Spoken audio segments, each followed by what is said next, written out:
You are listening to KC Sports Network, proudly presented by Emprise Bank, your partner in possible. Welcome, everybody, to the Border War podcast on the Kansas City Sports Network. We are presented by 360 Vodka. Welcome to all our great listeners. Great opportunity today to discuss some Kansas basketball. We got a special guest that's going to join us. But first off, a lot of you have asked about Jeff Hawkins. I know Jeff has been unable to be on some pods that we've had. Jeff unfortunately lost his mother 2 weeks ago. I guess it was a week ago. And had the funeral services over the weekend, was able to attend those services. Jeff, as all KU fans know, one of the best guys you'll ever meet. Great representative for Kansas basketball and Kansas athletics. Just a great figure in Kansas City as a head coach. And his mom was someone very special to him. And we're thinking about Jeff. Our thoughts and prayers continue to be with his family. Being at those services on Saturday, his mom touched a lot of people. And I'd be remiss if I didn't mention her and Jeff as we start this podcast. So Kansas fans, if you think about it, lift up a prayer for Jeff. And if you see him, just let him know you're thinking of him. So without further ado, really excited about this podcast to bring in one of my favorite guys in college basketball. I think one of the best color analysts on radio. I think he should do some TV. We'll get into that in a little bit. But Greg Gurley is going to be our guest. And Greg, I want to kind of quickly run down your bio here because I did do some prep work on you before this podcast. And I will say it comes back for me to the Shawnee Mission South days for you. The standout shooting guard, as I call it, right? In your day, I know you played for Roy Williams. You won Big 8 titles, part of the 93 Final Four team, if I remember right. But I want to go back to high school, your days as a high school player. You're very humble, but you were a hooper in your day. So first off, welcome to the pod, and just want to start there with you. Well, I want to also echo your comments on Jeff Hawkins, one of the best guys ever. Great family, great representative of Kansas and Pembroke, and unfortunate with his mom. But yeah, thoughts and prayers back to the entire Hawkins family. But it's unfortunate that my greatest athletic achievement was in high school. That tells you a lot about my underwhelming collegiate career. But yeah, some great times at Shawnee Mission South. So now, you've transitioned into, you're doing color commentary. What year is this for you doing radio? Well, for radio, I want to say it's 11 or 12. For overall broadcasting, it started back in like 97 or 98 on kind of a, back when Metro Sports started, they started asking me to do some stuff. And I was like, I've never done it. I don't know what I'm doing. And some people today might say that, well, you still don't know what you're doing. But it's been fun. I know how much you enjoy it. And it's just what it does is it keeps you just like you're a scout and you're around ball. Like I get the ability to be around coaches and players and team travel. And like, as a former player, when your career's over, it just goes away. And then you're just like working and you don't have that. And some of my favorite memories are on the road or in the locker room or whatever. So I still get to experience that. And I'm really fortunate to have this type of job. Yeah. I think too, your perspective as a player too for Kansas fans coming from, playing with Roy Williams and the great years that Roy had at Kansas. And that's who I grew up with, being in Kansas City, watching KU games was Roy Williams and, the Jared Hash, Jacques Vaughn, Ryan Robertson teams, to Heinrich, Collison, Roy Williams basketball camps. You still see the t-shirts around Kansas City. That's my childhood. And then your perspective, obviously, with your relationship with Coach Self and the years you had with Coach Self and making that transition from Roy. I'm just curious that, you played, been around both coaches.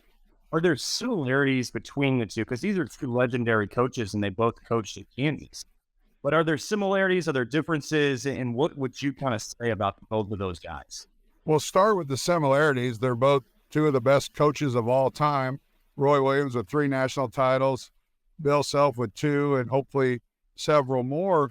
They are different personality-wise, the way they run a practice, run a team, but equally successful. Bills, Coach Williams was more of a taskmaster and a drill sergeant, for lack of a better term. I mean, our practices were hard. Like, it was 4 minutes in this drill, the buzzer would sound, you'd run over there, and you didn't laugh, you didn't smile, you didn't talk, you didn't cuss. And I'm not saying that Bills are unorganized. They're just different. They're more of like an NBA, more teaching and more evaluating and adapting to certain situations. Coach Williams was very much, at that stage of his career, a system guy. It was Dean Smith's system, secondary break, into a box set. This is where you were. I don't care if they run zone or man. And Bill's more of a, maybe we'll try this, try that. And I think he's one of the great adjusters, if not the best adjuster in college basketball right now. So very different, but also the results are the same. I mean, you go out and recruit elite athletes, and Roy had his kind of athletes he liked. They were more long and lean, athletic, big guys. Bill likes more bruisers and guys that'll mix it up a little bit, but also plays at a fast pace. So again, there's a ton of both. There's a ton of differences, but there's a lot of similarities. When you talk about too, I love what you said about like your practices being, so hard and difficult. And if you talk to, I just talked to John Sunvold a couple days ago, and we were sharing some stories about when he played and how hard his practices were.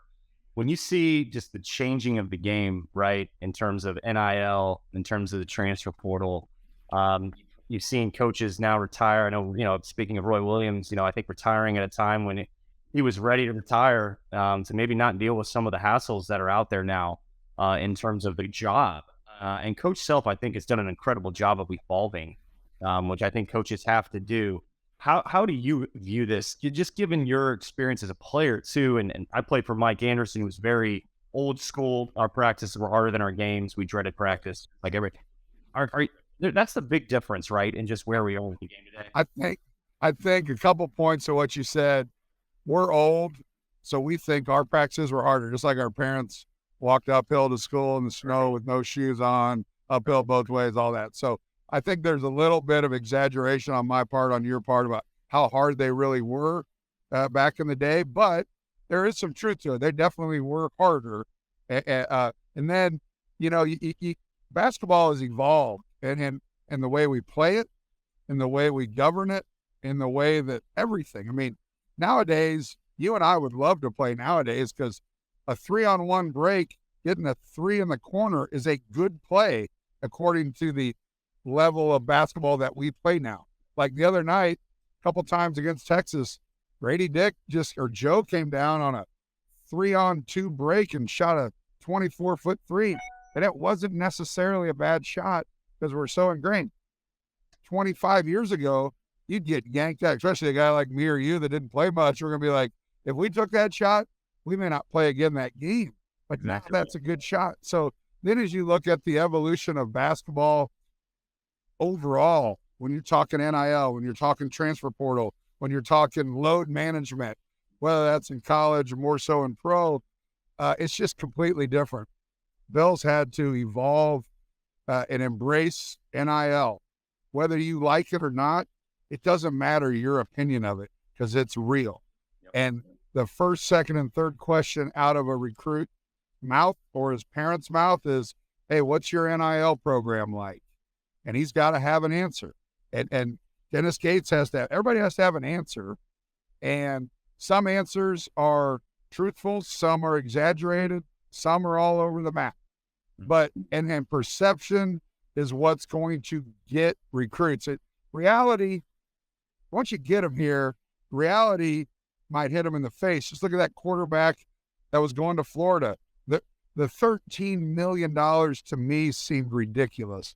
Yeah. Just the whole concept of that and the reality of it. I didn't believe it because I deal in this space a lot in my job as a development guy at Kansas, simply out of you're just there. That's what people ask you questions. So you have to learn about it. I didn't believe that there was $13 million. I'm sure there was millions of dollars. 13 seemed outlandish to me. And then he doesn't go because it probably falls apart because it wasn't real. So transfer portal added in, it just, kids don't have patience anymore. Parents don't have patience. Right now, we're dealing with it at Kansas. We got 3 McDonald's All-Americans that sometimes don't get in the game. We got guys that were told their entire life that they're this, and this. They're going to, and if you're a McDonald's All-American, a lot of times you think you're a lottery pick. You know better than others. You know better than anybody that just because you're a McDonald's All-American, you go to a big-time high school and you score a lot, doesn't make you a lottery pick. You got to do all the little things. And this is not a knock on our guys at all. It's just they're not getting time because we're trying to win games. There's a trust factor. Can they defend? Can they make the right play? Do they know situational basketball, time, score, situation? Sometimes that, well, not sometimes, all the times that takes time. Grady Dick plays a lot because he's an elite shooter. And even if there's some inefficiencies on defense or whatever he's got that inefficient, he can still shoot the ball almost as good as anybody in the country. So he's going to be on the court. You can mask some of those other things, but I know this is a rambling point by me, but it kind of encompasses everything that we deal with in college basketball right now, from analytics, transfer portal, NIL, how you're coached, how you're managed, how your ego is managed, how your parents' egos are managed. I mean, it's a Bill Self and Dennis, everybody's job has gotten monumentally more difficult. We've said this a lot because Bill said it, getting old and staying old. It's easy to get old, but can you keep, it's not easy to get old, but can you keep them? You know, we don't win a national title without a couple things. If we don't lose by 31 to USC or whatever it was, that woke our guys up. And we got big boy. It wasn't a game. We got out athleted, if that's a word, out tough, outran, outshot. And there was some soul searching, and all those guys took it upon themselves to get better. And they won a national title. It's a great story. But to your point, the guys that won it were older, and only one McDonald's All-American. That was David McCormick. And if you look at him and the Christian Brown, Ochai, David was third. Maybe it turned out to be maybe one of the best because of the games that he played in the Final Four. But David didn't have the kind of McDonald's All-American career that I think everyone envisioned, but he was a senior and he knew what he was doing. And our guys were all on the same page. And, you know, we look at it now in all of college basketball. I mean, Duke and North Carolina aren't in the top 25, and Carolina's on the bubble maybe. Yeah. And you look at Kansas, you lose Remy, Mitch, Dave, Ochai, CB, everybody, with the exception of Jay Will that played on that team. And Carolina returned everybody except Brady Manick. And so I don't know why I'm really saying that, other than I guess I'm probably pubbing up what Kansas has done with what's on the floor. Bill's an amazing adapter. And not saying that Hubert isn't or John Hare isn't, but there's no secret sauce. Like, how good was Duke's recruiting class last year? They had like the 1, 3, and 8 ranked players in the country. Right. And you don't win with elite guys like that. You got to sprinkle in the role players. You got to sprinkle in the Jarrett Suttons, or you're not going to win. You got to, Rob Pelinka, the general manager of the Lakers, was a big part of that Fab Five team because he was older. And, you know, there's just situations like that. Very rarely, if ever, has a team of elite recruits just gone out and won it as a freshman. Look at Duke 3 years ago with Zion, RJ, and Cam Reddish. Yeah. Great, but depends what you want to accomplish. That's right. right. You want to put guys in the NBA, or do you want to win national titles? That's right. And it doesn't appear that you can have both. Well, you brought up Remy, and that's just such a X factor guy. Think about the year too with Remy. It was kind of up and down, and I remember him coming out of Arizona State, and obviously he could score the ball, he could shoot the ball, and I think it's a testament to why I love Coach Self so much. Is he does not care whether you are a junior, a senior, a freshman. He doesn't care what you did the previous year. You're going to play a certain way. You're going to play a system. You're going to play a style because that's what wins. And Coach Self has had so much experience, and he's developed guys into. I mean, we have Devontae Graham in New Orleans. I think Devontae is such an amazing story of embracing. Devontae wasn't Devontae until the end of his career, really, at Kansas. He had to be patient, like to your point.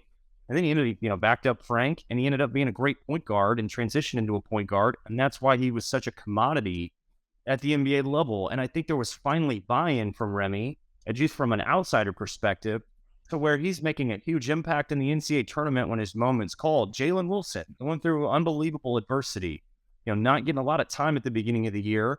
Then he's, your most relied upon versatile defender, which we know Jalen can be. And we'll get into what Jalen's doing this year, but I just think it's another just great testament to putting a team together, but then staying the course and getting buy-in from everybody. Yeah, and that's what the elite coaches do.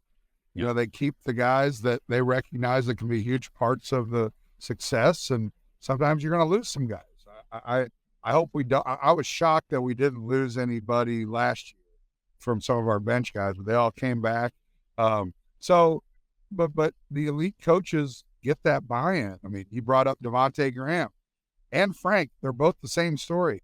Frank was signed at Towson, and then there was a coaching change, and he came to Kansas. Devontae was signed at Appalachian State, a nobody, absolute nobody. I remember meeting Devontae right outside Allen Fieldhouse on his visit. He looked like he was a 13-year-old kid. He's kind of got that baby face, and he wasn't very big. And you're like, all right, let's see how it goes.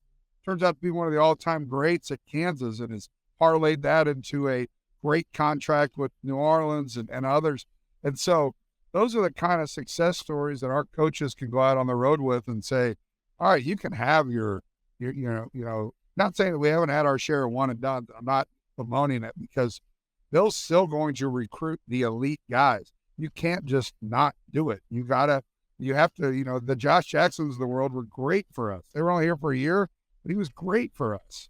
So I'm not an old fuddy-duddy just bemoaning the one and done, because you have to have a combination. You got to be able to mesh everybody in there, the likes of Devontae and Frank, with the Josh Jacksons and with the others that we've had. So it's an ever-changing, evolving monster. And when you add in those other things, as we talk about Devontae Graham, Bill and I have talked about this a lot. How much money would Devontae Graham would he have made because of his personality, his smile, his ability to be inclusive of everybody? Companies would have gotten behind him. He would have made so much. And, or Scott Pollard, one of my great buddies from great team. I think of unique guys that you look at followings and whatnot, but it is what it is. And guys are capitalizing. Some are capitalizing, some aren't, but it's a necessary evil right now in our business. Well, I think too, with Coach Self, like Kansas is a blue blood, right? You guys are the winningest program in college basketball. Coach Self is the best coach in the country. So I think what's great about Coach Self too, and you hear this with other programs of guys that come in late, right? Or you're looking at high school rankings and you're coming in late on guys. I think with Coach Self, which he, like you said, he is going to go after talented players, but I still think he identifies the intangibles, right? Is a kid going to be coachable? Can I push him, or can I coach him in a certain way? How smart is he? How tough is he? How much of a great teammate is he? Is he a winner? Inner circles, I think, are more important than ever. Does he have good voices and good people? There's all these things that I think play a part in recruiting that you could put by the wayside and just focus on the talent. That's a conversation you have at the NBA level, right? Sometimes the talent is so good that it pulls you in so much. But can you deal with the other things? And I think that's something Coach Self has done such a great job of. And I think Devontae is a great story, because Devontae in the NBA, he still has those same leadership traits. He's coming off the bench for us. Everybody's drawn to him. He's great in our locker room. He's vocal. He's not the Brandon Ingram. He's not Zion Williamson. And he doesn't try to be those guys himself. But I know that that's what he was at Kansas, where he was a freshman and a sophomore and a junior, and he worked his way into the player that he became. Well, you brought up what does coach look for in guys? And this isn't unique just to Bill Self, because I'm sure you do the same thing as a scout. They want to see guys on the road through the recruiting trail at their best. They want to see them at their worst, and they want to see them kind of in between when the other team takes something away. How do they adapt? When somebody's at their best and they go out and get 55, that's great. But you want to go the next day and see what they do when the team that scouted them plays a box and one. Does he set screen to get his guys open? Does he have a good attitude? What are his parents like in the stands? I mean, all of those things are factors. And I mean, best, middle, and worst is the way that so many coaches want to look at guys, because, you know, just like you play golf, you just practice golf and put your ball in the fairway every time, or do you put it behind a tree root, or do you put it in the rough? Like, you have to deal with adversity at all times in basketball, golf, whatever, in life. And so that's where I think you really find out what kind of a player a kid is when you put them in a tough situation. And that's the way the elite coach, that's the way all coaches do it.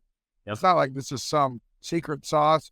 It's everybody does it the same way. It's how they really pick and choose and pick the talent. Because in basketball, you get like 4 tries every year, and you better make sure those guys are good, because you're not recruiting. You're recruiting 30, but you're only going to sign, let's say, 4. Maybe for us next year, it might be 7 or 8, because we're probably going to have a lot of guys that graduate, whatever. But let's just say it's 4. You better strike correctly. Yeah. Well, I look at Marcus Garrett, DeJuan Harris. You know, when you look at 2 guys, I'm just using these as examples. You know, Kansas has had some great players come through, NBA players, talented players. I love going to Kansas games where I think Kansas does a great job of not only highlighting all alumni like yourself, guys that are at the games, but also, you know, they don't ever highlight me. I'm at every game, and I never. You've reached that legend, Greg Gurley. It kind of pisses me off, right? I mean, they get weird level. Sharon. I mean, I know they're in the rafters, but sorry to interrupt, but it's obviously stuck in my craw. Yeah, they could do it every game, but they just can't do it. I mean, they can't pat your back every game. But I just look at those 2 guys, and I know you get asked this all the time. Just fans that will be fans, right? They want to see guys that score and shoot, and I think it's easy to get drawn into that. There are guys that Bill Self recruits, and I know Bill Self will never say this, but I know deep down he's got to have like those guys that to me reflect who Bill Self is as a man, where he's tough and gritty and does the little things and does the dirty work. And the reason why teams win is those guys just have a level of toughness that's different, that impacts the game in so many ways. Well, it's no mystery. Bill's been unbelievable at one possession wins. Yeah. And that goes to your point that it's bred into them in June and July and August as you lead up to the season. It doesn't happen in November. It doesn't happen in December. It happens when you're really getting into them and everyone's building that chemistry, and the great ones can do it. It's not luck. It's not coincidence. Like, people ask all the time, what is it? It's a mind. It's a toughness that nothing rattles our guys. We're down 15 in the national championship game in front of 70,000 people and millions watching, and it's no big deal. Like, you talk to the guys, like, how was Bill in the locker room? Well, he wasn't screaming and yelling and throwing stuff and breaking chalkboards. He was like a disappointed parent, just like, yeah, what are you guys doing? Like, more of a sarcastic. But then he comes up with those little nuggets like, hey, would you rather be down 15 with 20 minutes to go or 9 with 2 minutes to go? We got tons of time. And that kind of, I think, set the tone. And with veterans, like, if you have 4 freshmen, they're going to be kind of, nervous. A little pee might come out. Oh, God, what are we going to do? And then you go, hey, we got 20 minutes, no big deal. We've been down before. Let's go do it. And they, right off the bat, they did it. They did it so fast. 8 minutes in, we erased a 15-point deficit in the national championship game. It's crazy. So instilling those values in our guys is what he's so good at. No, I look at that national championship game too, and like DeJuan and Jalen both were terrific defensively. And when I think of Kansas and your point about winning when you play really well, winning when you play average, and then winning when you play really poorly and you find a way to win. There's different ways to do that, but that defense is part of that. You talk about, to go back to Tuesday night when we play, or Monday night when we played Texas, we don't play very well. Jalen Wilson has 2 points. Yep. First game all year, he doesn't score in double figures. How do the guys react? Joe Yesufu was great. Ernest was great off the bench. Kevin McCullough didn't shoot the ball well, but he impacted the game. And DeJuan Harris, once again, just dominates a game, shooting 16 times, which, as you know, for DeJuan is about 10 more than he's comfortable with. But they left him open. He did some really good things, but he controls the game. So to your point, we don't play very well. It's kind of like we played Texas last year. I think Ochai had 1 field goal against Texas on senior night last year, and we won.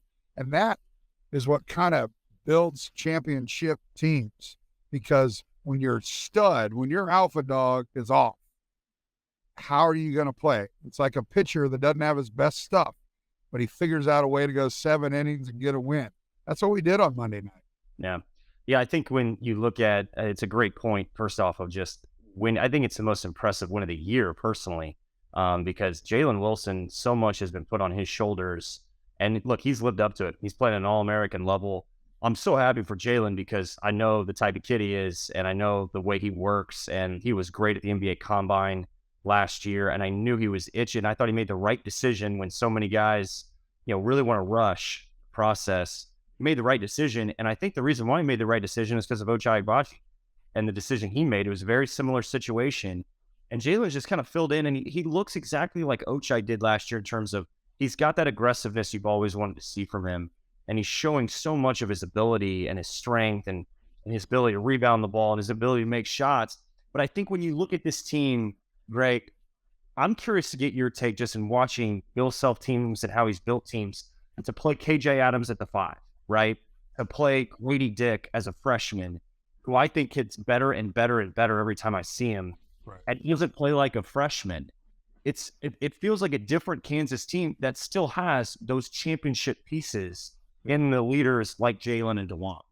Well, back to your comparison of Jalen and Ochai, I mean, it's a great comparison because Jalen could have gone, as you know, and probably gotten a 2-way. Man, wasn't guaranteed, but probably could have got one. But even with a 2-way, it's not guaranteed. I mean, right? I mean, there's, if you're not a first-round pick, it's still, you got to produce. And if you're in a good situation, great. If you could be in a bad situation and they like somebody else, general manager change, you just never know. So him coming back did have a lot to do with Ochai's decision to come back.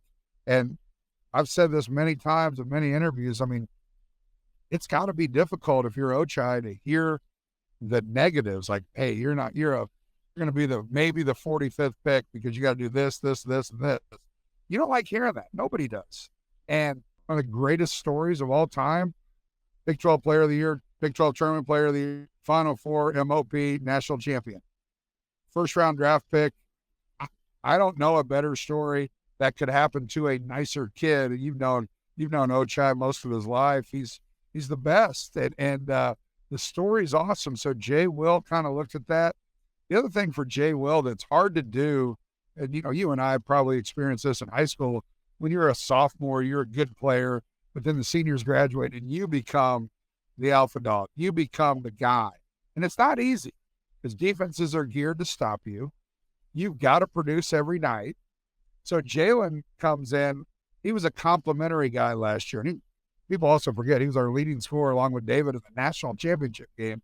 And he had a horrible first half. I mean, he missed 6 layups, and Bill reminds him of that a lot. Right. That's when you're on Kansas, you got to have thick skin, whether you're a broadcaster, a player, a fellow coach.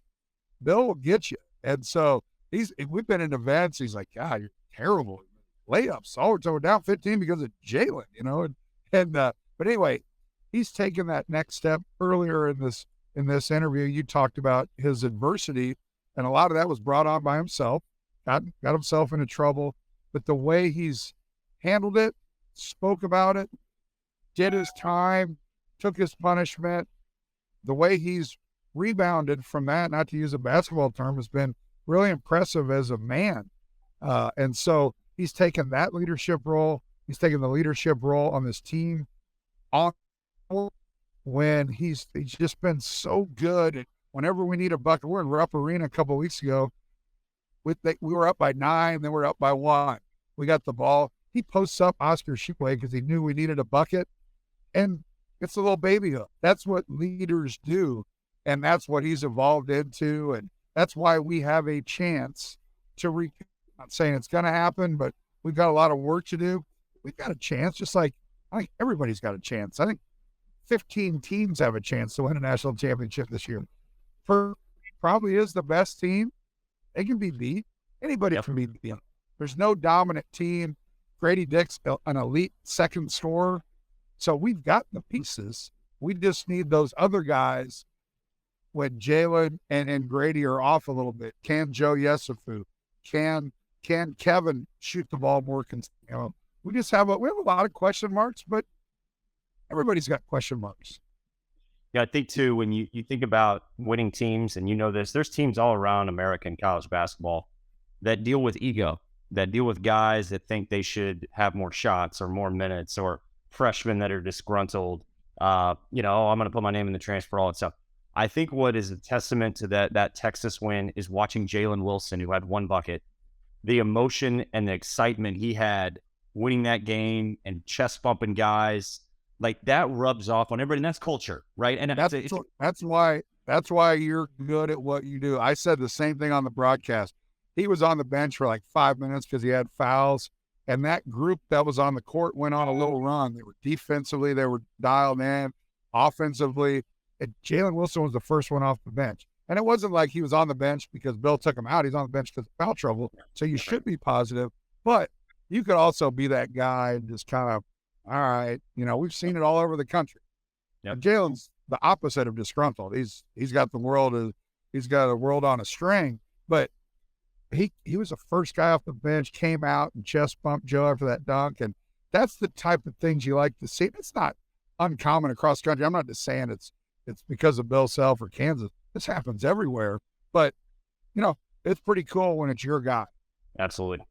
Greg, I could keep talking. I got one more question for you. I think it's a good one of just this season where Kansas sits. They're 19-5, third in Big 12 play, and then the Big 12 at the top is so heavy. But I think every year, and I'm I played in the Big 12, right? I'm a Big 12 basketball guy, even though my school's in a different league now.